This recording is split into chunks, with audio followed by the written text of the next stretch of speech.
Vladimir Putin didn't just visit India, he rushed to India. He went there not to talk about peace in Ukraine, not to discuss how to fix global security. He went there for two very simple things: money and people. In just a few years, India has become Russia's oil lifeline. But now, American tariffs, sanctions, quiet pressure are hitting Russian oil exports. Suddenly, the great energy superpower is chasing one of its last big customers. Well, it only has left two: China and India. Now, two big questions are: did Putin actually achieve his goals in India, except for having this cartoon made for him? Check this out.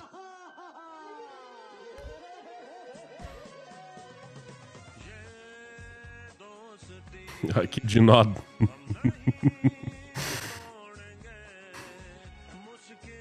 I actually am enjoying this cartoon very much. I watched it a few times.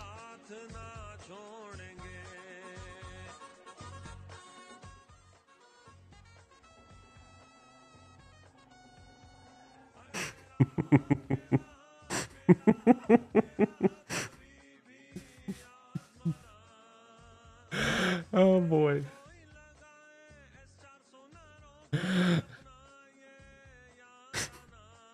I think it's worth watching.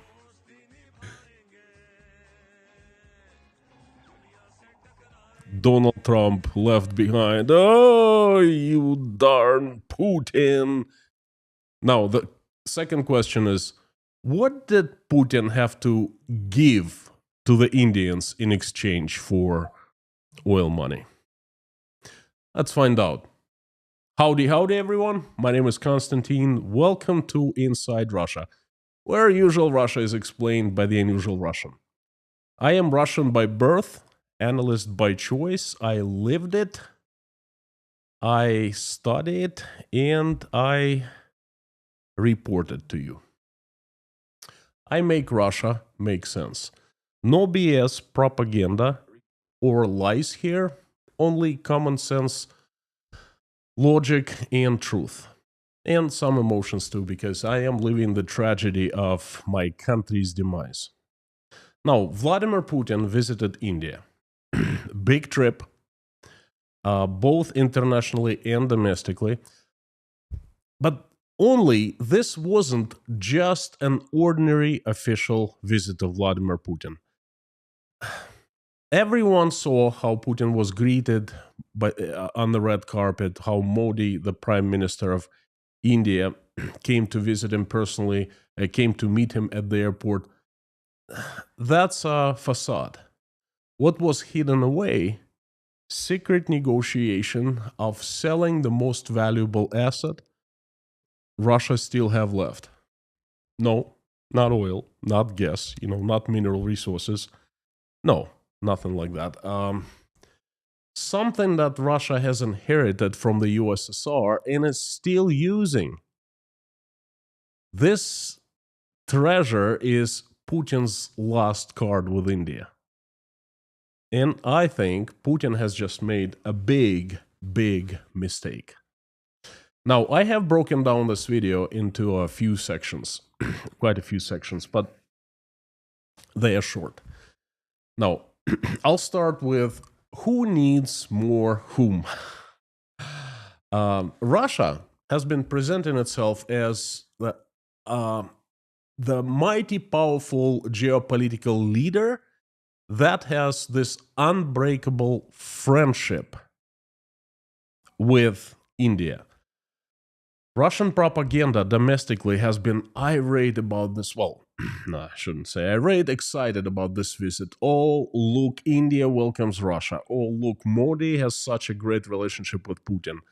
Look, it's all about friendship. It's all about international relations. It's all about peace. It's all about, all about these things. It's not about the war, not about the money, nothing. It's the friendship. It's the official visit to make sure that the countries stay on the same course. That was Russian propaganda. In reality, Russia and India are having a symmetrical relationship now. Russia is increasingly dependent on India for the money, oil revenues. Russia has two large customers. It sells its oil, crude, to China and India. Now, Russia depends on money. Depends on oil, has been historically Russia's bread maker. Russia's been exporting oil for the past 50 years, and that money, that revenue, has kept Russia afloat.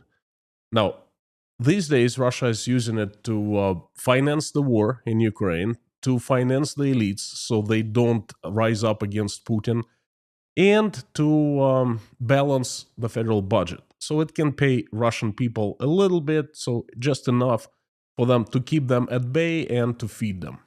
Pretty much, oil is lifeline for Russia and for Putin's power. Now, Russia also needs India for political optics. To show the world that Russia is still welcomed in many countries. Remember, 3 years ago, Putin was absolute pariah. No one even thought of calling Vladimir Putin, talking to him, let alone receiving him with official visit. Things like that. Was unthinkable. Now things have changed. We've talked about it so much lately, and now Putin actually is showing its small tour de force, showing those smaller players, look, I am still unshakable, I'm still strong, I'm still welcomed in many countries, including the big ones, India and China. So that was a very needed event for Putin, and it's been televised all over the world.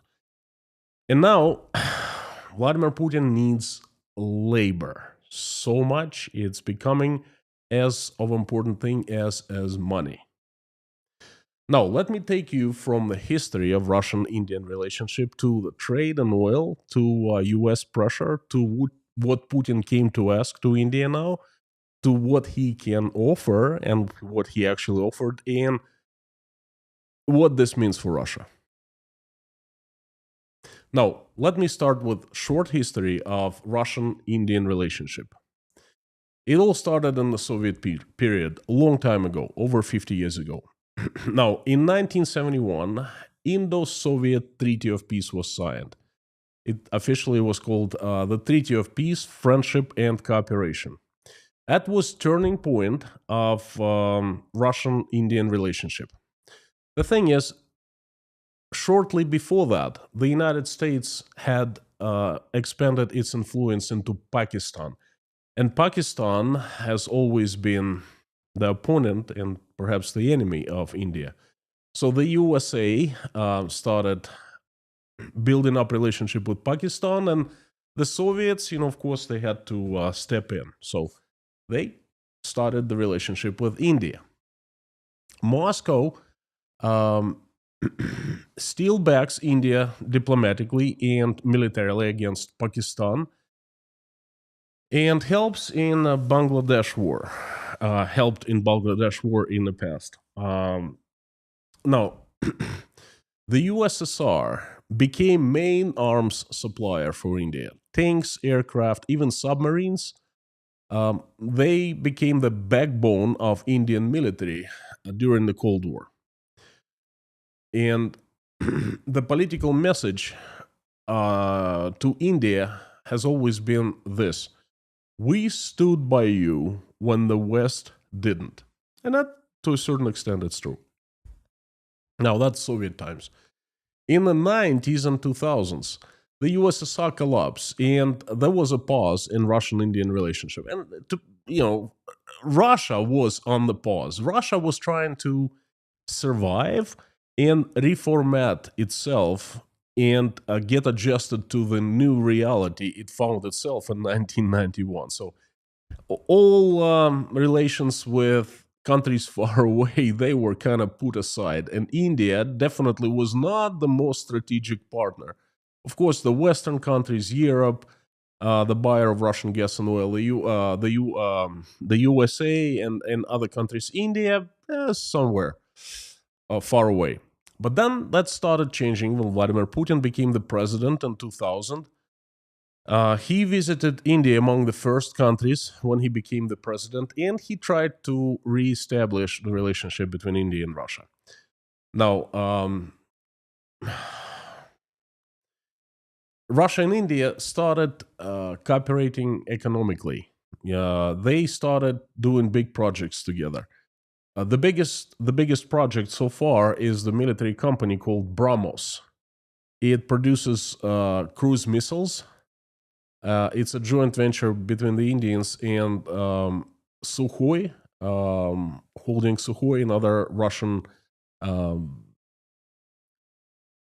air producers, missile producers, and so forth.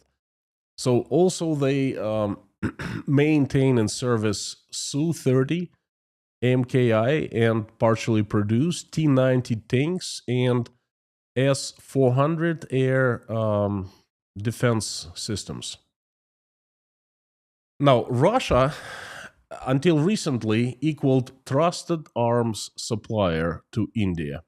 And there was some of nuclear cooperation, and that is real deep level of cooperation between the countries when they cooperate in the nuclear industry.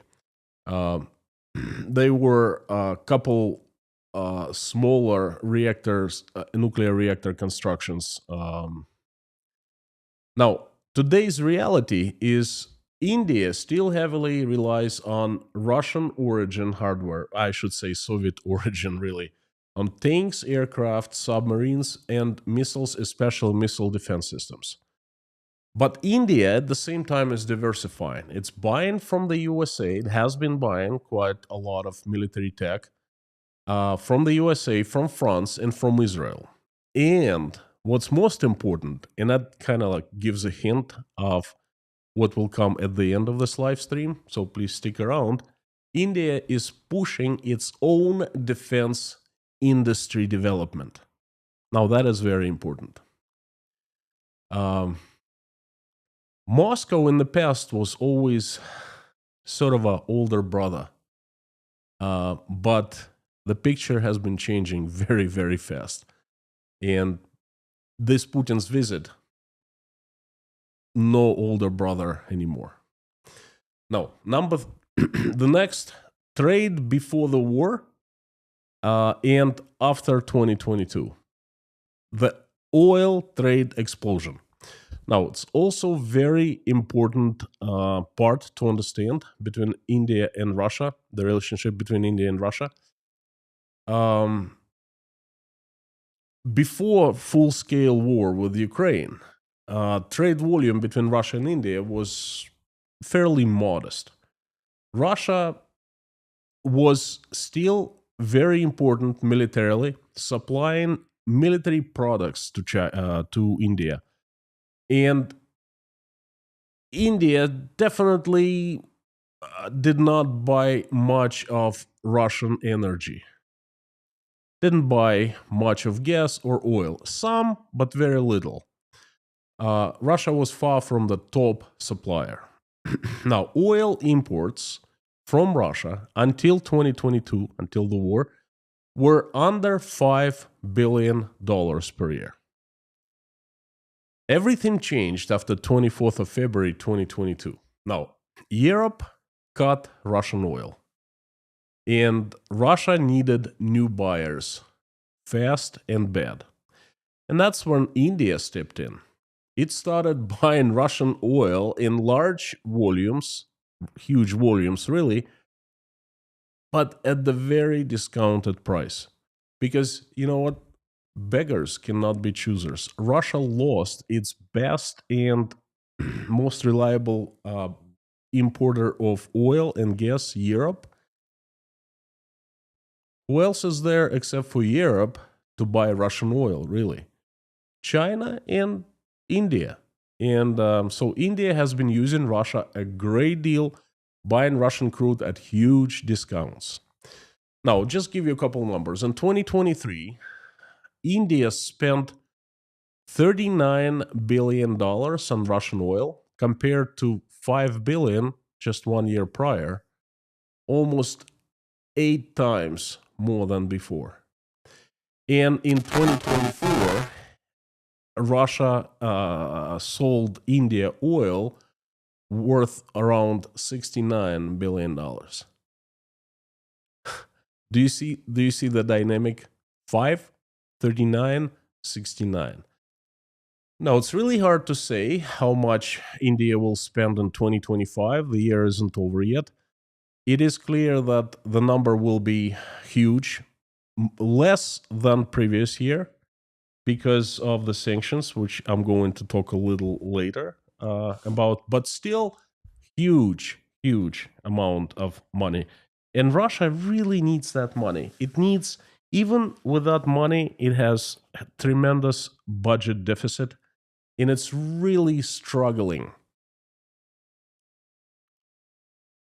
Without China buying Russian oil, Russia would fall apart in literally months. Now, there's a different story when we look at India exports to Russia. Now,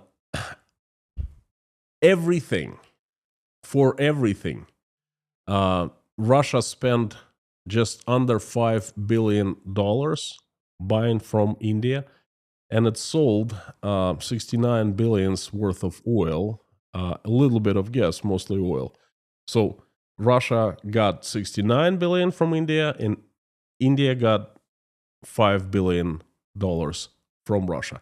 So there's a huge disbalance. And India definitely would like to bring the balance back. So there was a problem back in 2022 and 2023 with paying for Russian oil. Indians were paying in local currency, rupees, and Russia could not take it outside of India, could not spend it, really. So, but that they found a way. You see, that problem was very acute back in 23, but then it kind of like disappeared, vanished into thin air. So what happened? Russian banks and Russian oil companies, they found a way how to trade with India. They gave even more discounts, and it cost them a pretty penny, a pretty billions of dollars, but they were able to take the money out of India for the most part. Now, there's a huge asymmetry in trade exists in between two countries. And for Moscow, India has become one of the top 2 buyers of Russian crude, really a key cash machine, which is a solution, really salvation for Russia for the past couple of years. But also, Russia has become too dependent on India, and that's a huge risk. For India, Russian oil, very cheap oil, helps to control own economic situation. It controls inflation and it controls fuel prices. Cheap Russian oil keeps fuel prices low. Then Indian companies have been benefiting a lot. They buy crude from Russia, they refine and sell gasoline, diesel fuel to Europe at a huge price of a markup. So they've been making lots of profits on that. So now we can say that there's a huge trade deficit, and Russia dependent on one supplier, India. This is where oil turns what Putin talks about friendship relationship. Oil turns that into very practical business, and this is where Putin desperation begins, having dependent on India as the importer, one of 2 largest importer of Russian oil. Now, things changed in 2024, especially in 2025, in the second part of 2025. Now, the USA and the Western countries, the European countries, started pressuring India. You see, there was a lot of political shenanigans in the spring and summer of this year, 2025. That it all culminated in the summit, the so-called peace summit, where Vladimir Putin was invited by the USA to visit Alaska, was given royal treatment, red carpet, military parade, and he basically showed up without any plan, without any proposal to ceasefire. He came for the sake of coming. It was all about optics, show and look. Donald Trump honors me. You know, Americans honor me. American taxpayers pay for my security and so forth. So, at that point, Trump and Western and European leaders, they got disappointed at the process, how it was going, the peace process, and they started striking back, both Europe and the USA. They started pressuring Russia's trading partners with the goal to stop trading. Washington increasingly started pressuring large importers of Russian oil from India and refineries, large state-owned and private refineries, trying to push them into discontinuing buying Russian oil. Donald Trump has placed sanctions on India for buying Russian oil. Now, Donald Trump has placed sanctions on major Russian oil companies, Rosneft and Lukoil. And they were the two large companies supplying oil, selling oil to India. Now, the sanctions were placed on the shipping companies and the logistics chain. They have been threats for secondary sanctions for those who help Russia bypass the price cap and sell more oil. Recently, the USA raised tariffs on Indian goods, explicitly linking it to cooperation with Russia on cheap oil. And guess what? Oil imports from Russia to India started to fall.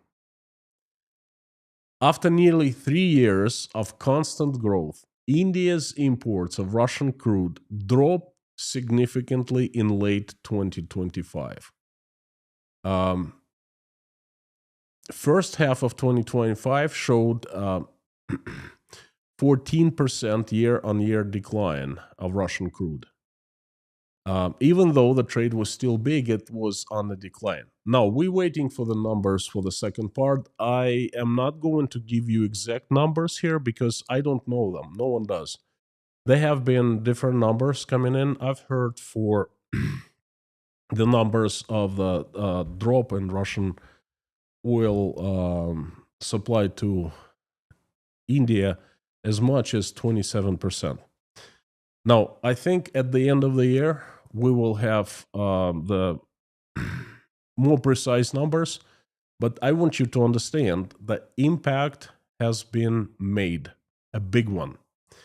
And this is why Vladimir Putin rushed to India. Otherwise, if the trade was going normally, I don't think he would be coming in such a rush. Now, reports on Russian tankers being rerouted between India and China have emerged. Ship-to-ship transfers to hide origin of Russian oil. That is, these are the signs of a distressed trade adjusting to sanctions.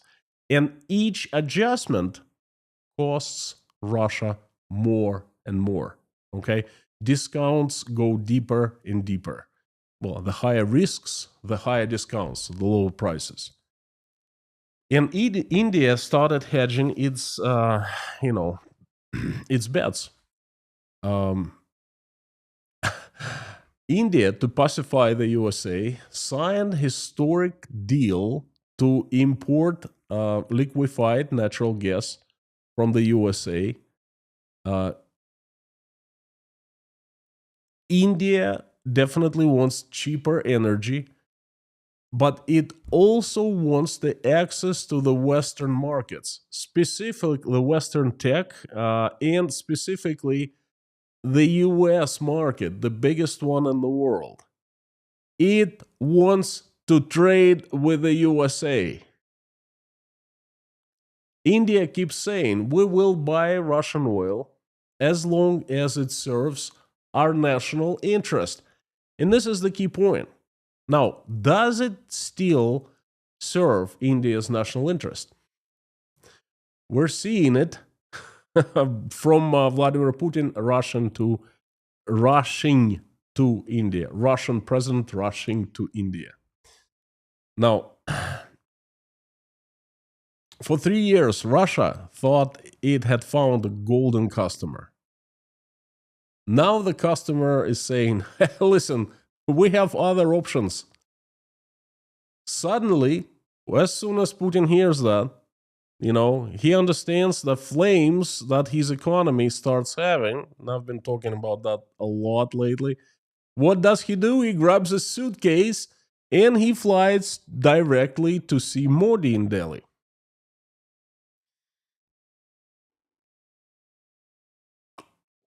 And this is where it's getting interesting. Now, friends, if you are enjoying this message so far, please hit the like button right now and subscribe if you are not subscribed yet. Now, these actions help me a lot and help this channel a lot to spread this message to more people.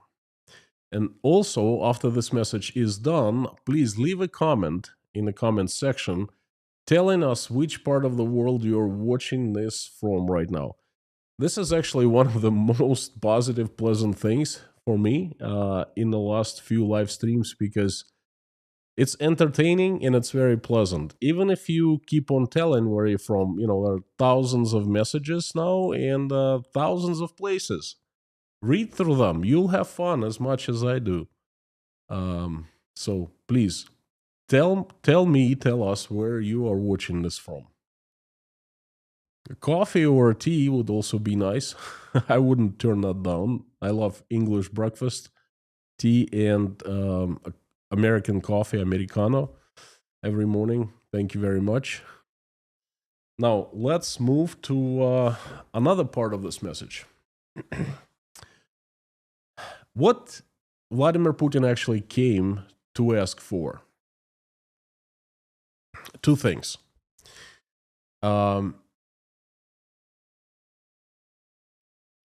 First priority for Vladimir Putin right now is cash flow. There's nothing more important than that, because the cash flow is drying up, and the money in Russia, he's run out of money, basically. Okay, the only two things that are keeping him alive economically: oil, trade with China and India. And India cash flow has been, well, both China and India really, but China is a different topic for different discussion. The cash flow from India has been drying up. Now, at this summit, that's how the fancy word for this meeting, Putin publicly promised uninterrupted fuel supplies to India. He directly challenged the US pressure. Now, is it going to work? I don't think so. Anyway, behind the closed doors, he needs commitments from Indian refineries to keep buying large volumes. First of all, there are 4 large state-owned refineries, and that's the aim of Putin. Rosneft and Lukoil need to continue selling crude to those refineries. Okay, there are private refineries, but his goal is this 4 huge partially state-owned refineries. Now, Putin also need creative schemes to settle payments in rupees, dirhams, through Dubai, in bitcoins, perhaps cryptocurrency, in gold, anything.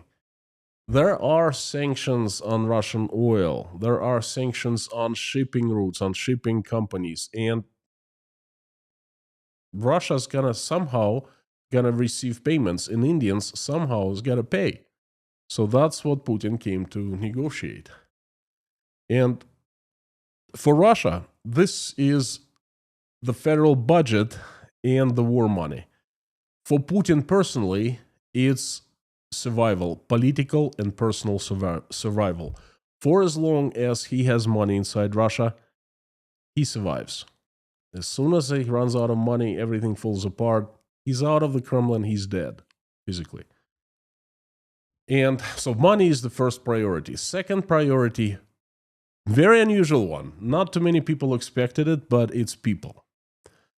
Russia needs people. Latest data coming from the government, Russia will need 12 million people until 2030.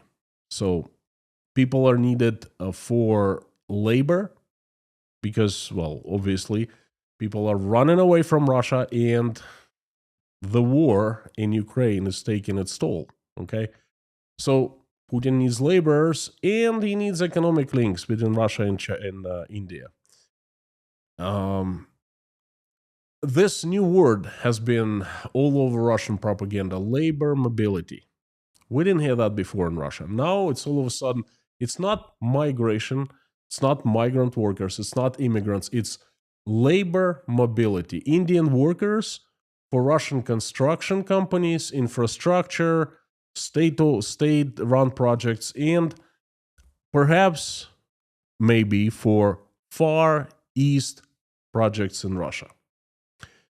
Also, not the main priority, but still was discussed, joint projects in manufacturing, fertilizer, shipbuilding, and agriculture. The industries where Russia needs manpower and investment. Russia is losing hundreds of thousands of men to the war, mobilization, and immigration. And Putin is now looking abroad, not only for buyers of his oil, but also for workers. And the third priority, well, I would say the least for the summit, political optics. Red carpet, welcome in Delhi, looked very nice. Hugs, photo shoots. Big friend of Russia, India and Russia forever together. You know, big friends and so forth, and even cartoon. I want you, please forgive me, I want to play it again, you know. I want you to see that. How about that?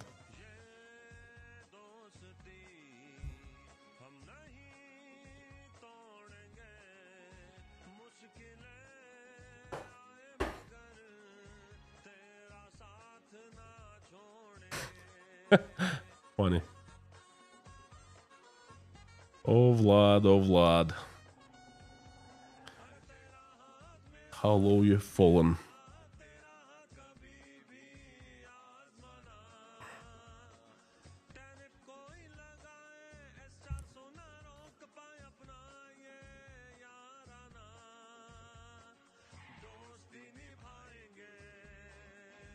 Now, if I were Trump, I wouldn't really like that. Is anyone going to show him that?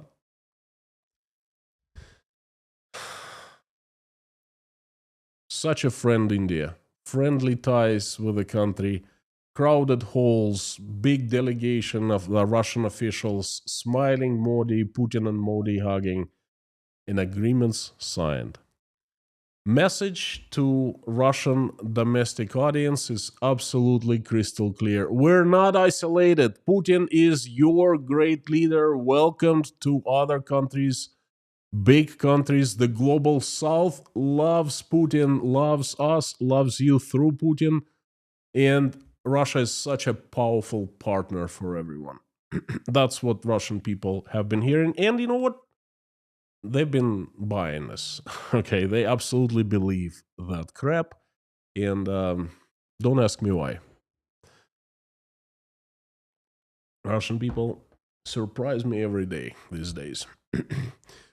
Now, what can Putin actually offer India? And that is the most interesting question. Number one, energy. Discounted crude oil. Very cheap oil. It's still good for India. But sanctions increase risk. So therefore, India continues to buy less at cheaper prices. And logistics get more complicated and risky as well. Therefore, they cost more. Now, Putin can offer nuclear cooperation. There's no question about that. New reactors for different projects in India. It is a very long-term cooperation. It's slow, it's bureaucratic, but it's still there. It's probably the deepest kind of cooperation between countries that can exist these days. And between Russia and India, it's there. I used to work for an energy company, and we had one of our design centers actually took part in doing some design works for Indian, one of the Indian nuclear power plants under construction. Now, this is where it gets interesting. Vladimir Putin can still offer a lot of arms and military tech to India. There is existing dependence right now. Large part of India's military arsenal is Russian designed and partially constructed. I'm talking about jet fighter planes Su-30, Su-30, tanks T-90, and Russian submarines and S-400 air missile defense systems. Now, they need to be serviced, they need to be upgraded, they need to be supplied, okay? So Russia still plays an important role. Now, joint venture projects like BrahMos give India some tech transfer and local production. Guess what? It has been in the works for quite some time. I personally visited MAX, Moscow Air Show. I believe it was 2008. I was on the closed part where only military suppliers and buyers come together. Okay, and I saw BrahMos missiles. I saw BrahMos. I actually visited the exhibition. You know, that part where this company BrahMos presented itself. I remember them being present in Moscow. And Russian military-industrial complex, which belongs to Russian state, they've been doing some business, and they have transferred some of the tech, but not much. And it was a very smart move because, hey, you gotta have aces, under your sleeves, so to speak. Is that the right thing to say? Ace under your sleeve. Aces among your cards. Anyway, you need leverage. Now, there are serious problems right now in military cooperation between Russia and China. Delays in servicing of existing hardware, planes, submarines, tanks. Delays in spare parts and new deliveries because Russia doesn't have anything to deliver. Everything it produces, it uses in its own war. It uses in Ukraine. And historically, there have been quality and reliability issues. I still remember a big scandal from late 90s when Russia supplied a large number of fighter jets, and India wanted to give them back because they were so of low quality. Okay, Russians fixed the problem, but I still remember it. It's still on top of my head 25 years later. Now the quality problem, reliability issues are becoming more acute because obviously Russians pay less attention to quality. They pay more attention to quantity because of the war. And growing fear of sanctions on Russian defense companies.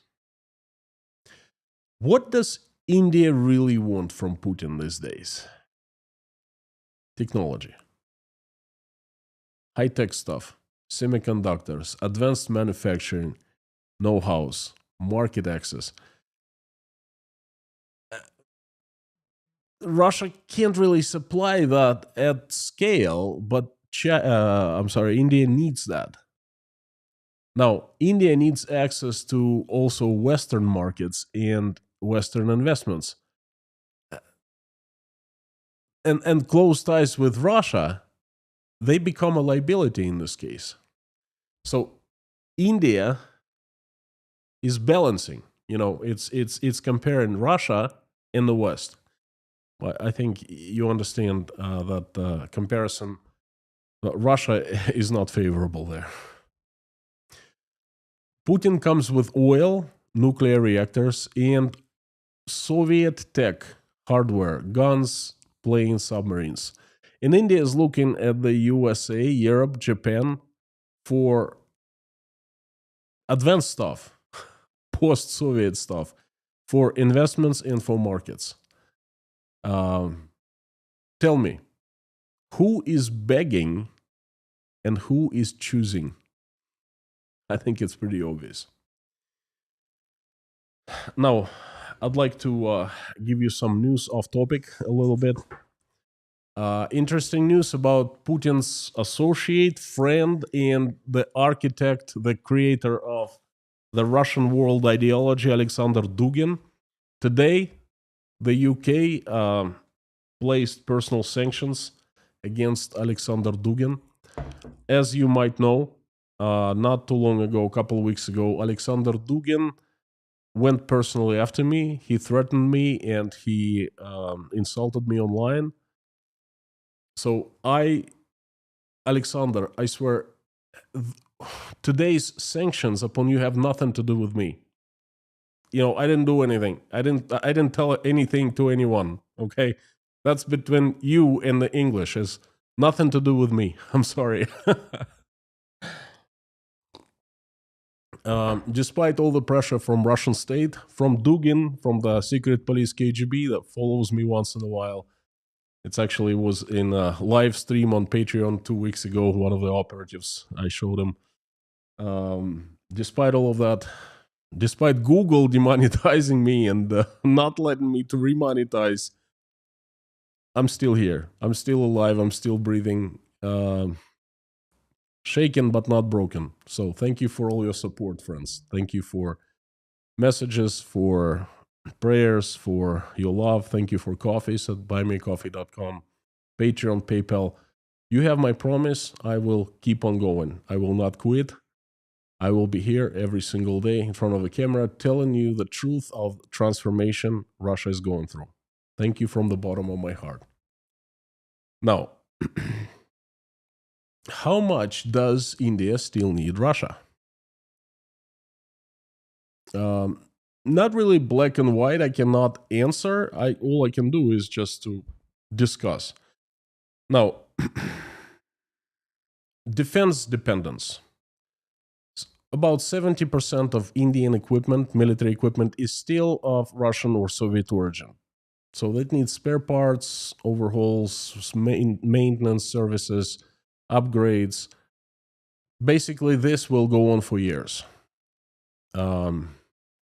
Submarines and nuclear reactors, nuclear cooperation, is really hard to replace quickly.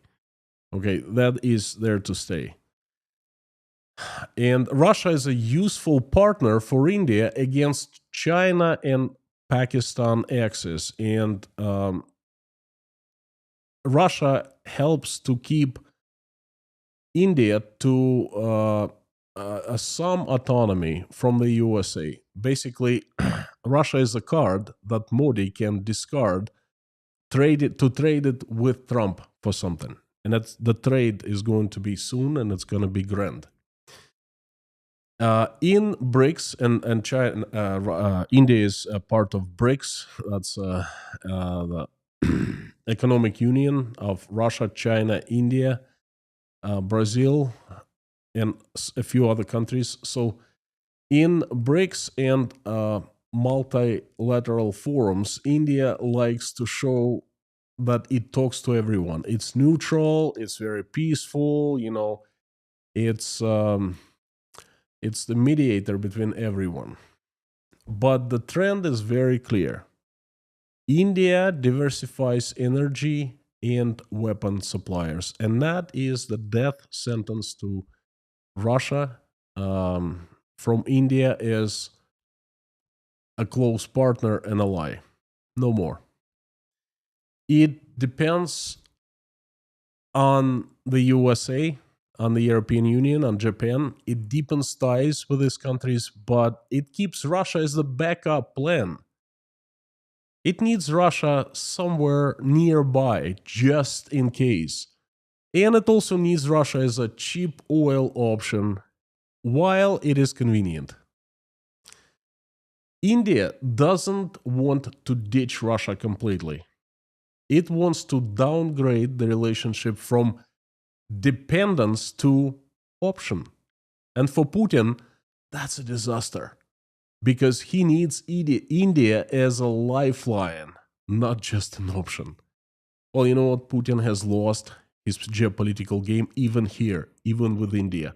This is another example for you. What this visit tells us about Russia's future. What does it mean for Russian economy? If India cuts Russian oil purchases further, and then we're going to see that basically in a couple weeks, Russia loses tens of billions of dollars in revenues. That's a disaster. It has already lost tens of billions of dollars in revenue. It means that less money for the war, more pressure on the budget, federal budget, and ordinary Russians, less political stability. Read my lips, that's hugely important. Less political stability. The more money Putin has, the easier it is for him to grab onto his power, continue grabbing. The less money, the more the boat rocks. And then less comfortable for Putin and much more risky. Watch my last videos, live streams on Russian economic problems and domestic political crisis, the live streams that I made day before yesterday and yesterday. I'm going to place the links right over here. Please check them out. What does it mean for Russian geopolitics? Putin is trying to show that he still has powerful friends, but the relationship has flipped. India has options. Russia doesn't. This is what client state behavior looks like. Exactly to the point. Despite nuclear weapons, Russia is the client of India now. And what does it mean for Russia? For the war in Ukraine? As long as India keeps buying Russian oil, Putin has more money. It buys him more time. If pressure from the USA and the European Union and Indian self-interest gradually reduces imports of Russian oil, then the war gets harder to finance and much harder to maintain. Putin rushed to India not as a superpower, but as a salesman with a briefcase who is scared of losing his last big customer. And now, the biggest question: what did he bring to the Indians to interest them? It was something. Remember, I started the live stream with this question: what did Putin have to give to the Indians in exchange for their promise, well, their action to continue buying Russian oil? Now, friends, this entire message I have brought you right here. This is very important. Putin has only one thing to offer to India. He only has one thing left, and that is Soviet military technology. Russia still continues to use it. Well, it's upgraded some, but for the most part, it's old Soviet tech. To sell India planes, missiles, air defense systems is a big thing, yes. But to sell the technologies so India could manufacture itself, that's a completely different kind of offer. Indians are very interested in that. It's valued higher than gold. And Putin brought that to the Indians. Do you know how I know? Because that's the only thing he can offer. Russia currently has very little capability to sell India military systems, the finished products. For example, in 2018, just one example will tell you volumes. In 2018, there was an agreement signed between Russia and India for the supplies of 5 S-400 brand new, at the time, well, they're still new, air defense missile systems. 5. 8 years later, 3 of those 5 have been delivered, but the remaining 2 deliveries have been postponed indefinitely. Russia cannot sell them to India. It needs them in the war with Ukraine. It is severely lacking S-400s. So Putin has nothing to offer Indians except for the blueprints and know-hows. A large group of military officials came along with Putin. Why? They didn't sign any military alliance. They did not discuss anything, at least not in public. What they did, they discussed behind the closed doors. Their goal was unclear for all of us, well, for the public, really, but the secret negotiations were conducted. That's what it was. The technology, military technology. Putin has sold the last thing he had in his hands. This is it. Did Putin actually achieve his goal in India? No. Because he is in the position to beg, not to choose. He is just an option. He is the head of the client state of India. Donald Trump is visiting India next week. And for Modi, this is just a geopolitical game of chess. Okay? It's the last player that visits you, you make real deals. And that's going to be Donald Trump next week. And Vladimir Putin, he's just a card to be discarded, to be traded for something else with Donald Trump. That's when the actual big deals, important deals will be made between Modi and Trump, between India and the USA. And that's where the fate of Russia will be decided. I really think so. Well, we will see very soon, within a couple of weeks. So please keep on tuning in. Don't sign off yet. I invite everyone to join me in the live stream chat. We have about 18 minutes. I will try to answer as many questions as you throw at me, time allowing. As I'm turning the live stream chat on, I would like to remind you that every single day I carefully select 9 news from Russia and about Russia that I find significant, important, and along with my commentaries, I make them available to patrons of Inside Russia. So if you want to stay on top of things Russia, consider becoming patron, and you'll get access to the best news information that's out there. Stuff that you usually don't find in the mainstream media, that, a lot of small details that paint you big picture of Russia. So I'll place the links in the description and in the pinned comment. And looks like the live stream chat is on. Thank you, friends, for coming.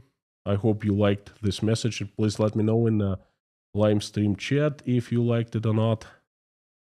I hope you liked it.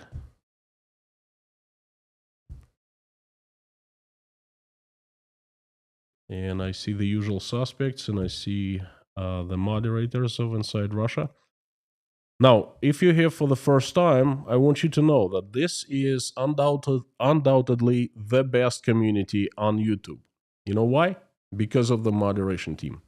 Lorna, Mammy K, Bob S, Harry Potter, and Amir Fazad, the best moderators there are out there. They have helped to create this community, and it's so pleasant and nice. No discussion of US politics here. Just be polite to everyone. Do not insult anyone. You can ask me any question that you want, as long as it's not insulting and it's not about US politics. We discuss Russia and everything about other countries and Russia, not the USA. Why? Because once people start talking about the USA, somehow they start fighting. And this is a mystery to me. Didn't used to be like that. So I am asking everyone to be civil. Thank you very much. Again, Lorna, Mammy K, Bob S, Harry Potter, Namir Fazat, I salute you. You are the best.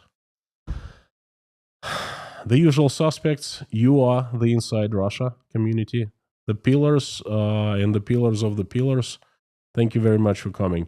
As usual, if you want me to notice your comment or question easier, faster, put it in all caps and put Inside Russia after that sign, so I see it's highlighted in orange, just like Kevin did. And I see Asono for me. Unfortunately, it's handles. I don't see the names. Terry, Sam the Legend K. Thank you, friends. Anyway, thank you for coming. I'll take a few questions real quick. Kevin, thank you very much. I really like this name, Sensei. I'm not Sensei, but it sounds so pleasant. Thank you. Thank you, thank you, thank you. Vero Beach, Florida. Jeffrey, good to see you. Thank you. I've been to Daytona. That's pretty close to Vero Beach. I actually I rented a car and I took it on to Daytona Beach and drove it on the beach. It's fantastic. You know what? I still remember driving by Daytona 500. That thing is huge. Oh my God. I kept on going and going for like, I don't know, a few miles.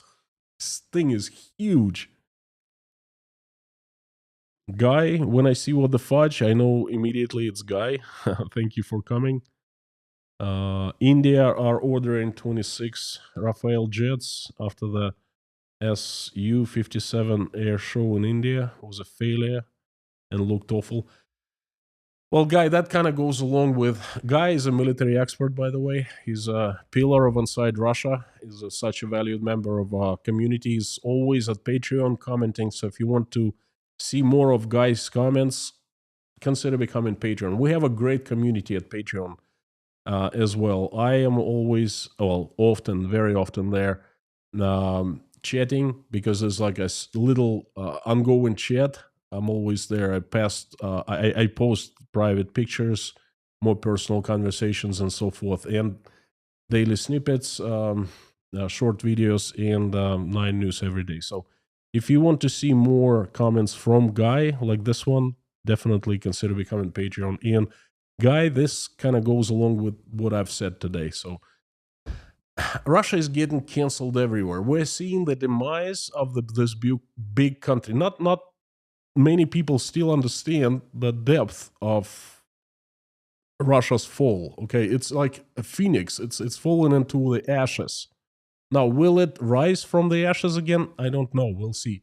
But it's definitely fallen into the ashes now. And that Guy just proved it one more time. GP from Romania, howdy friend. Justeri, thank you very much. I tried to nail it. You be the judge. Tony, Putin's still printing money? More than ever. Faster than ever. If so, how long he can do it? He can do it forever. It's just Russian ruble will be devaluing. What they're doing right now, they are driving inflation, okay, more and more, and we're gonna see that.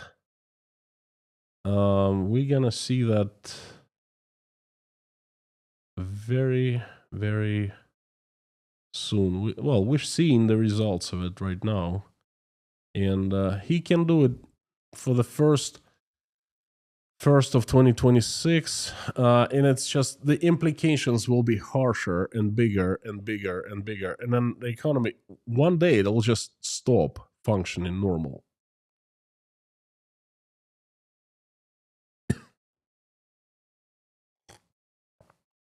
Thank you, SB. Just joined as a new member to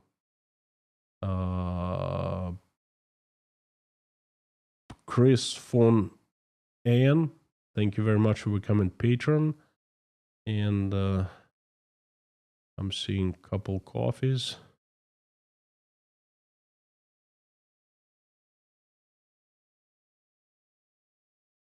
Someone, no name, just bought coffee. Thank you so much. Anyway, friends, thank you very much for your support. I appreciate it very much. Now, the consequences, the hyperinflation, prices through the roof, Russian people living standard falling worse than the 90s. That's what's going to happen. Well, it's already happening. It has happened already. Thank you for another great stream. Can you tell us a little if there's news concerning Kaliningrad? All is well and quiet in Kaliningrad. Things are not well in terms of economy, but it's still part of Russia. I have not heard of big unrests to break away from Russia, if that's where you are taking us at. So there's nothing. As soon as I hear something from and about Kaliningrad, I will let you know in the community posts or here at one of the live streams. So please keep on tuning in. The untouchable. Thank you very much. A good question.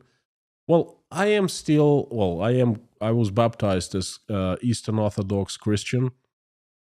I celebrate Christmas twice. I celebrate as everyone in the Western world, and then I celebrate on 6th of January the Eastern Orthodox way. So, but the biggest celebration happens inside of my heart. That's where I celebrate. So, but then just formally twice.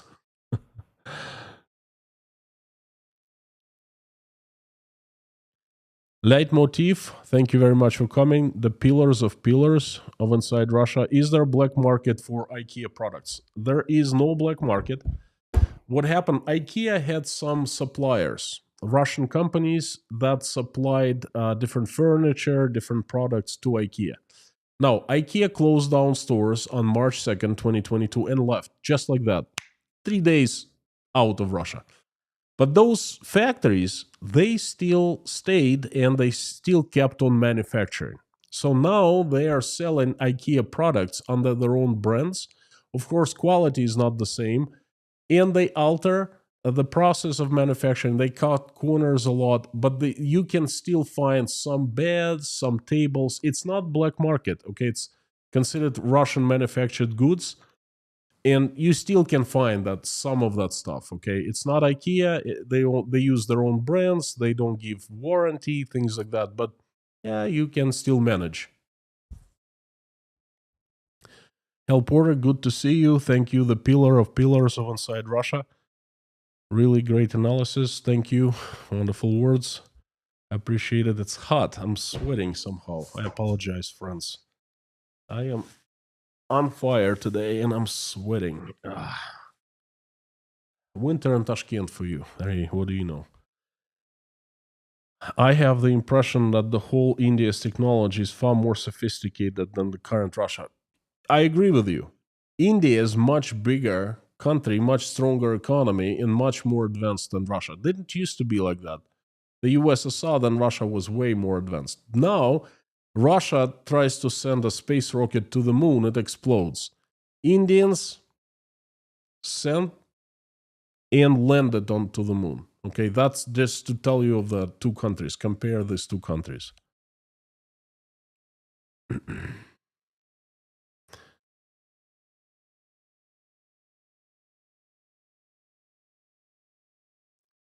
New Zealand, Ian Johnson, thank you very much for coming.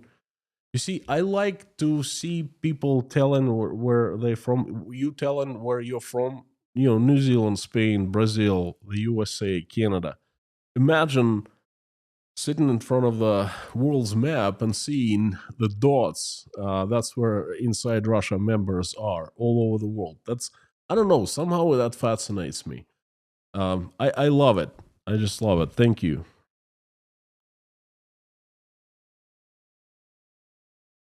Novo Carlito, howdy. Gary Kasparov have Croatian citizenship from 2014. You can at least ask for visa. Nope, no, I cannot. See, 2014 and before I could, but I was stupid enough not to do that. Why? I had wonderful Russian citizenship. Blind, stupider, guilty as charged. But now I cannot get Croatian citizenship. They don't even get me close to Croatia. It's a NATO country. It's part of the West. Peanut the Peanut. Pinda the Peanut. Howdy. The Russian dude posted a video today on Kaliningrad. Now, what is going on in Kaliningrad? You asking me this? Let me double check. Couple minutes left. Mods, I'm keeping the time.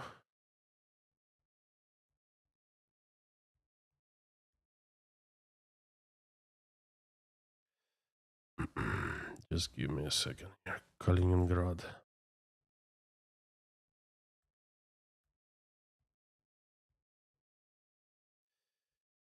I apologize.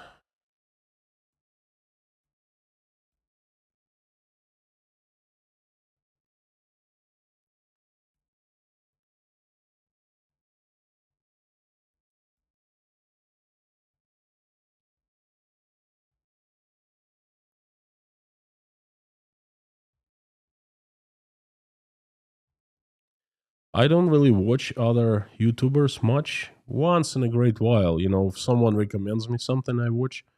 So because I'm busy with my own work, with my own live streams. Situation in Kaliningrad just escalated dramatically. Residents are very uncomfortable, ask very uncomfortable questions. Now, I know Artyom, the Russian dude, good guy. With all my due respect, I think it is clickbait. I don't see any, people are asking very uncomfortable questions all over Russia these days, especially in Irkutsk. I think he needs to concentrate on Irkutsk because half of the city is without electricity and heat. That's what the problem. Minus 30 Celsius. Look there. Look at Irkutsk, not at Kaliningrad. Hey, they asking uncomfortable questions in Rostov, in Moscow, in St. Petersburg. Not much, but they ask nevertheless. But look at Irkutsk. That's where your attention needs to be focused right now. Mine is, I'm going to make a community post about it and perhaps a live stream as a state of Russian utilities. Blackouts are rolling in many cities still. And Irkutsk, the edge of the failure of Russian utilities. I think around over 100,000 people are without heat, minus 30 Celsius. That's like what, minus 24 degrees Fahrenheit? Let me double check.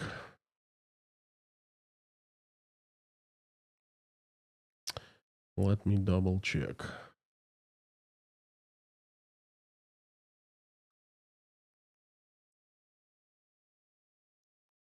Minus 30. Minus 22 Fahrenheit. Look at Irkutsk. That's where the problem is now.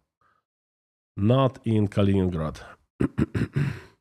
No, don't get me wrong. I like Russian dude. I'm Russian dude myself. Okay, so I gave interview to Artyom. He's a good family guy. He had a baby recently with his wife.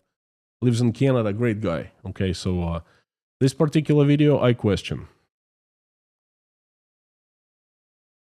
Kaliningrad is sealed in and not being resupplied as it was. They're gonna live. Okay, they're gonna be all right. At least for some time.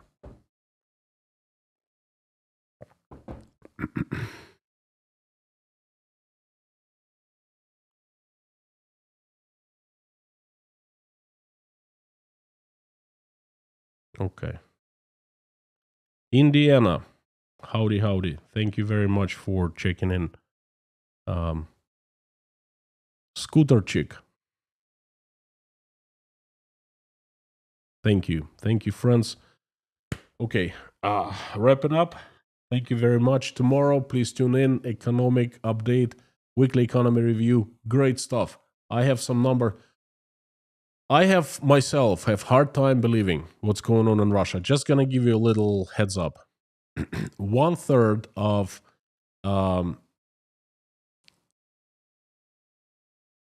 wheat has been planted without fertilizer. In the south of Russia, they plant wheat in the winter.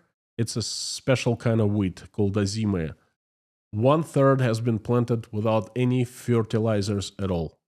The head of the grain union of Russia is expecting catastrophe next year, and he came out and publicly said that. So stuff happening in Russia.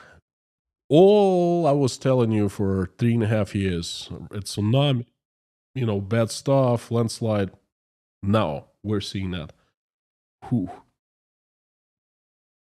Stuff is absolutely incredibly bad. So I invite everyone to join me in prayer. Thank you very much.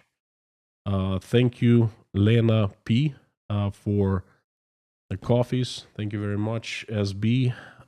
Thank you, someone. Thank you, someone. JG. Thank you, friends. Support is much appreciated these days. Please join me in prayer if you're religious. If not, join me anyway. You can call it any way you like, and it's, in my eyes, it's still a prayer. Thank you. Let's make good wishes to people and ask for those who need help. 1,800 people watching. Fantastic. Thank you. Dear Lord Jesus Christ, thank you for this day you've given us. Thank you for the food you've placed on our tables and roofs you've given over our heads. Thank you for love in our lives, for our families. Please give us wisdom to keep the skies above our children's heads peaceful and safe. Give us wisdom to raise our children in a way that when they grow up, they will make this world a better place. We'll never fight in any wars. Dear Lord, I am asking you for now, to keep our children safe and healthy. Please help stop the bloodshed in Ukraine. The country and its people need peace. Reach out and touch the hearts of those who can make this decision so they wake up from lethargic sleep and make decision to stop the war. Please help all the Ukrainians who have been affected by this terrible tragedy. Answer the prayers and make their wishes come true. And help my country, Russia.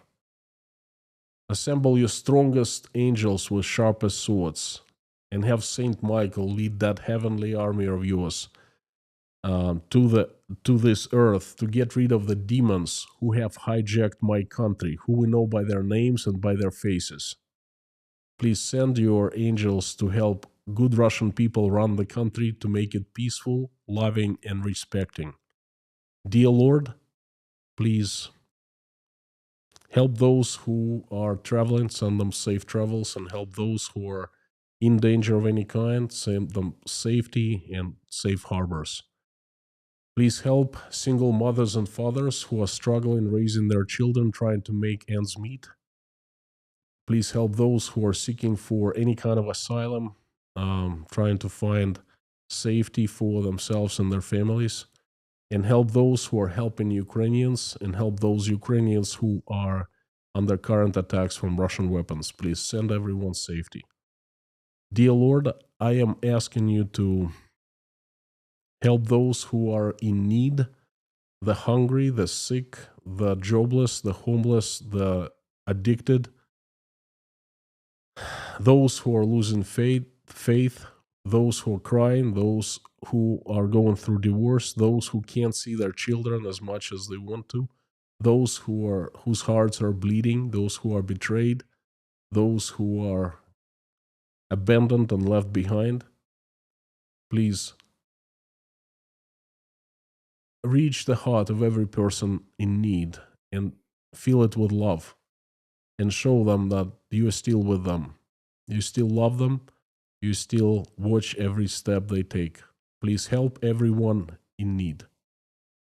Now, dear Lord, thank you for 1,700 people who are watching, praying along with me or simply watching us pray. Answer everyone's prayer and make everyone's wish come true. Thank you, dear Lord. I am asking for people who need your help. Their names are David Bowen, Bob, Cheryl Buss, Ron Bazoid, Ron Gravel, and his daughter, who's struggling with finding home, Teresa, Jeff, Karsten, Rose Bronicky, Janice,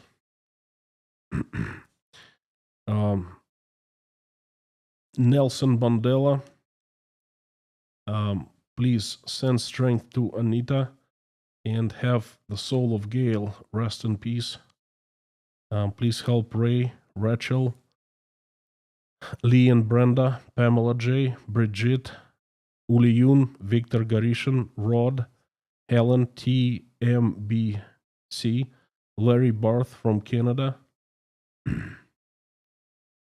Anne, Hannah, Jeffrey S, Katharina, Mark, Tom W, J.R. McKim, Gabing with Gary, Lisa, Harry, Terry, John, Linda, Paula W, Dennis, Jason, Susie, Tim, Dory, Rhonda, John, Taylor, Wayne, Dave, Darla, George, Pamela J, Meta Spencer, David Porter, his family and everyone in Chernovtsi, Ukraine, Life, Randolph, Grace, Dean Spooner and his church, Yelena, Natasha, Michael, Jake, Oля, Dasha, Sky, Svetlana, Sergey, Liz, Ron, Liz, Koshkin Dom, Sandra, Mike and Mike, Petra, Joseph, Millie, Greg, Jodes, Philip, Eileen, the Highwayman, Jeff, Derek, Denise, and Renate. Thank you, dear Lord Jesus Christ. Amen. Thank you, friends. Before I sign off, I would like to remind you, to thank you for coming today and remind you that you are absolutely awesome and you rock. Come back tomorrow for the economic update, economic weekly review, and I promise you, you will like it. You will find it very entertaining and interesting and educational too. And before I sign off, as usual, along with me, as loud as you can, Carthago delenda est.